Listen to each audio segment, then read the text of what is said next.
Hello everyone, welcome to Sanmarga classes. ಬೀಜೋಕ್ತಿಗಳು ಮತ್ತು ನಿತ್ಯ ಸಮೀಕರಣಗಳು ಅಧ್ಯಾಯದ 27ನೇ ಪ್ರಶ್ನೆಯನ್ನ ಗಮನಿಸಿ. ಸುಲಭೀಕರಿಸಿ q plus 4 into q minus 4 plus 16. So ಇಲ್ಲಿ ನಾವು ನೋಡಿ q plus 4 into q minus 4 ಇದೆ. ಸೊ ಇಲ್ಲಿ ನಾವು a square minus b square, okay, so a square minus B square ನಿತ್ಯ ಸಮೀಕರಣವನ್ನ ಬಳಸಬಹುದು. So a square minus B square is equal to ಏನ್ ಹೇಳಿ, a plus B into a minus B. So ಇಲ್ಲಿ a q ಆದ್ರೆ b 4 ಆಗಿದೆ.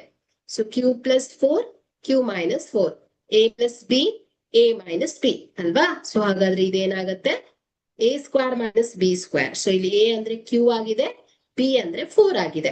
So ಹಾಗಾದ್ರೆ q square minus 4 square ಆಯ್ತು. ಸೊ ಇಲ್ಲಿ q ಸ್ಕ್ವೇರ್ ಮೈನಸ್ 4 ಸ್ಕ್ವೇರ್ ಅಂದ್ರೆ ಏನಾಯ್ತು ಹೇಳಿ, 4 4 16. ಸೊ 16 ಬರುತ್ತೆ. ಸೊ ಹಾಗಾದ್ರೆ ಇಲ್ಲಿ ನಾವು q plus 4 into q minus 4 ನ ಬದಲು q ಸ್ಕ್ವೇರ್ ಮೈನಸ್ 16 ಅಂತ ಬರೀಬಹುದು. So q square minus 16 plus 16. So ಈಗ ಸಜಾತಿ ಪದಗಳನ್ನ ಸುಲಭೀಕರಿಸಿ. So q square minus 16 plus 16. So ಎರಡು ಕ್ಯಾನ್ಸಲ್ ಆಗುತ್ತೆ.